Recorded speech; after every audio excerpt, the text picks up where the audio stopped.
There's a lot of small Republican, and we just got a big batch from a big Republican-friendly batch. I'm very curious where that came in. Oh, okay. They're retabulating. That's what it is. That number we had showed you a minute ago in Cobb County. Cobb County, there may have been an error in our system in terms of that vote, because that did look a little. We were showing you the 78% that Warnock was running at with that early batch. Even though that's a core Democratic county now, that seemed very high. So there might have been an error there in our data entry. So they're checking on that one right now. So what that has done is it's pulled the statewide margin back here to 55-45 right now for Warnock over Walker. So, Steve, I'm reluctant to ask you a follow-up question if the board just did something funky. This is where we are right now. If you look out here, I just pull out to show you that the lead has now shrunk to 3,900 votes. I just want to pull that out again. Oh, my goodness. Welcome to the seesaw. We're going to go through this, right? 0.2%. So, right. So that means more votes are coming in. And again, just to Pam's point and to your question, more Election Day votes are being counted everywhere, where Brian Kemp ran fantastically well. And Herschel Walker ran well, but not as strong. And look, Herschel Walker is now taking in the lead race. again. Yeah, in the race for the margins, we're welcome to the seesaw as it comes in. And so as you go up now, and we say we're at 76%, and again, I'm going to keep checking this to ask where are we still looking. And yes, Herschel Walker has taken the lead. If you're in the Democratic campaign quarters, you say, calm down. Let's be calm. Let's be calm. Let's wait. Let's check in an hour when we get more of these votes. The story of this race, 50-50, only 2,288 votes ahead. But the Republican Herschel Walker taking the lead again in the seesaw. Started off with Warnock on top, then we had Walker on top, then we had Warnock on top, now we have Walker on top. The Republican side is fighting for what it's trying to hang on to, and that is an emotional gut appeal to the dark angels. But the other, the Democratic Party and the broader coalition that was assembled in 2000 and 2022 really does represent reality. And so I think that's why it feels so violent. It is this sort of reaching backward. It is existential. Right. So the energy here has changed immensely. For about 20 minutes, it looked like Herschel Walker was in the lead, and they were playing a lot of gospel music. And then when Warnock took the lead again, it went to T.I. and Jay-Z. So that's how the mood has changed. To run on a primary against Governor Kemp, and it was like 50 points. Right, I mean, it was a complete blowout. Okay, as we're talking, look at that. 50.0, 50.0. I mean, look at that. How many votes? Like 200 votes? Not even 200 votes. Unbelievably close. Yeah, I mean, but even that, I just have to say. Did it just flip as we were talking? Okay, now it's 50.1 to 49.9. Against him. And yet, because of partisanship, look at those numbers. You're looking at basically a tied race at this point in the night, and a very when all the votes are counted, it's still probably going to be a very close race because of the just sheer partisanship of a state. And at this hour, you see on your screen 50.1% for Herschel Walker, Raphael Warnock 49.9%. I mean, the seesaw. The back and forth, we've seen it all night. We'll probably continue to see it as those votes are counted. We're getting deeper into this tense election night with more and more votes being counted. You see on your screen there where that's actually happening. We're going to talk more about this on the other side of a break. And welcome back to Race Alert. Take a look right now. It is almost dead even.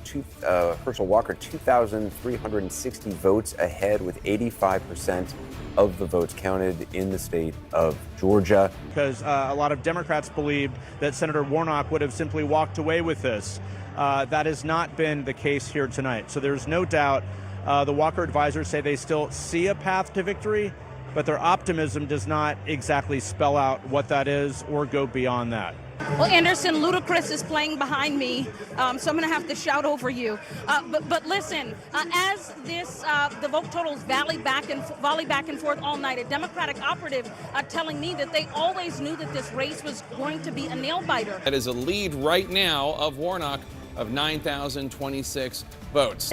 And I just spoke to an official in Cobb County there, and I'm told around 76,000 votes are still outstanding, day of votes. That means those people who went to the polls today there in Cobb County, those votes are still outstanding. So we're still expecting a pretty large amount from there, and there's about 12,000 or so outstanding votes from mail-in ballots as well. Now, I asked this source when we're going to find out more, when more votes will drop from there. And this person said as soon as they drive back from the polling areas with the memory cards, they're plugged in and uploaded into the system. So we'll just have to wait and see. But it is certainly getting down to the wire now to find out what those votes are. All right, Pamela Brown, thank you so much. Let's take a look at some of these counties where the vote is still outstanding. Most of it is right there. Most of the votes still to be counted is inside that circle. And what do you notice about that circle? Not only is it blue, to your point, not only is it blue, Pam was just talking about Cobb County. Raphael Warnock is getting 62% of the vote right now. All right, the tug of war continues. The seesaw with more than 90% of the vote reported. Will the lead in this neck-and-neck race keep flipping as we await more votes coming in? We're going to talk to a key Senate Democrat about the closeness of this race and the stakes. Stay with us. And I have a key race alert for you right now. If you look on the big board with 91% of the vote in, Raphael Warnock, the incumbent Democratic senator, has taken the lead once more in this seesaw of a night. Warnock with 50.2% of the vote. Republican Herschel Walker has 49.8% of the vote. He trails by 0.4%. Right now, Raphael Warnock is 14,362 votes ahead. Mr. President, how are you? About Georgia. Any reaction to the Georgia Senate? Georgia, Georgia. We can't hear you. The joys of trying to get sound when Air Force One is nearby in a large motorcade. What the president said there is, we're going to win. But the moral is Raphael Warnock. We love the guy. He is a true, amazing patriot in terms of the work that he's done for his state. That's right. We can now make a projection in the final Senate election of the 2022 midterm elections. CNN projects the Democratic Senator Raphael Warnock will win re-election in the Georgia Senate runoff, defeating Republican challenger Herschel Walker. Warnock, who joined the Senate after a special election victory 2 years ago, is now poised to serve his first full 6-year term. Again, CNN is projecting Senator Raphael Warnock will be reelected in the state of Georgia, a critical win for Democrats. This is what it means for the balance of power in the Senate. Democrats now have an outright majority of 51 Senate seats. This strengthens their control of the chamber. Republicans have 49 Senate seats. That's one less. And for the Senate, that we're going to have him back, he's a force. Senator, you had raised a lot of concerns about Georgia, the election laws that had been put in place there. You and other Democrats had as well, suggesting that there's possible Jim Crow type legislation that was enacted in the state. We're seeing about 3.3 million voters, according to election officials, showed up today. Was there any evidence that those fears were borne out that you and other Democrats raised over the last year? We don't know what the totals would have been if it would have been easier for people to vote. And also the Georgia elections officials and the people who wrote the Georgia voting laws. This was called Jim Crow 2.0 by Joe Biden and others. And everybody voted, good turnout, good election, nothing bad happened. Governor Duncan, all the Republicans down there who took all the grief for that, I think it should be said, this worked swimmingly in Georgia, even though Republicans didn't get a good outcome. The election system. Go ahead. Well, one, Scott, you know I'm going to come back on that. It was for you. Thank you.